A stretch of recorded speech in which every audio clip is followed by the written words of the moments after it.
Chief guests, guardians and my dear students, good morning to all of you and happy Republic Day.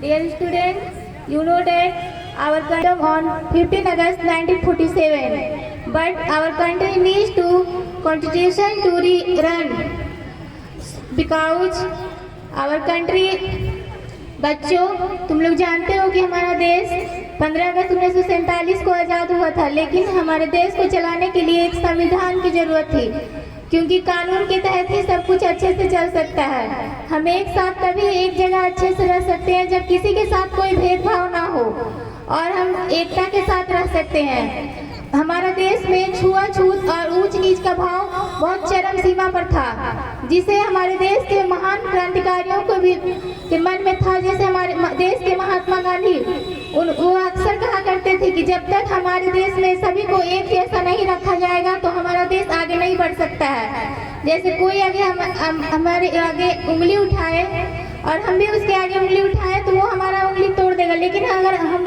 उंगली को एकत्रित करके मुक्का दिखाए तो उसे हमारे साथ लड़ना पड़ेगा, तभी आगे का निर्णय होगा, क्योंकि यूनिटी इज स्ट्रेंथ, एकता में ही बल है। हम अकेले रह के कुछ नहीं कर सकते हैं, हम संगठित होकर ही कुछ कर सकते हैं, क्योंकि एकता के आगे सब कुछ फेल है। और हम ऊंच नीच भेदभाव ये सब को हटाने के लिए हमारा संविधान आगे आया था।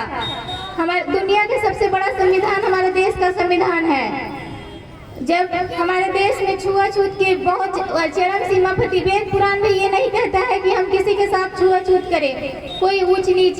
जब बारिश होती है तो सभी के घरों में होती है, ऐसा नहीं है कि ऊंची जाति के घरों में होती है नीची जाति के, ऐसा नहीं है। जब प्रकृति कोई भेदभाव नहीं करती है, भगवान कोई भेदभाव नहीं करता है, तो हम कौन होते हैं। और हमारे देश के कानून में ऐसा है कि चाहे वो मंत्री का बेटा हो या फिर गरीब किसान का, अगर गलती करेगा तो सबको समान सजा दी जाएगी।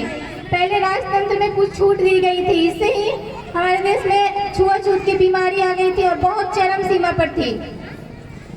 बच्चों तुम लोग आगे चल के ऊंच नीच, सबसे पहले हम लोग वी आर इंडियंस, हिंदू मुस्लिम सिख ईसाई हम लोग बाद में हैं, पहले हम लोग भारतीय हैं। इसीलिए हम लोग एकत्रित होकर रहना पड़ेगा, तभी हम लोग आगे चल के कुछ कर सकते हैं। और कोई भी विदेशी हमारी ओर आंख उठा के दोबारा देख नहीं पाएगा, क्योंकि हम लोग गुलामी की बेड़ियों में तभी जकड़े गए थे जब हम लोग में आपस में फूट आ गया था।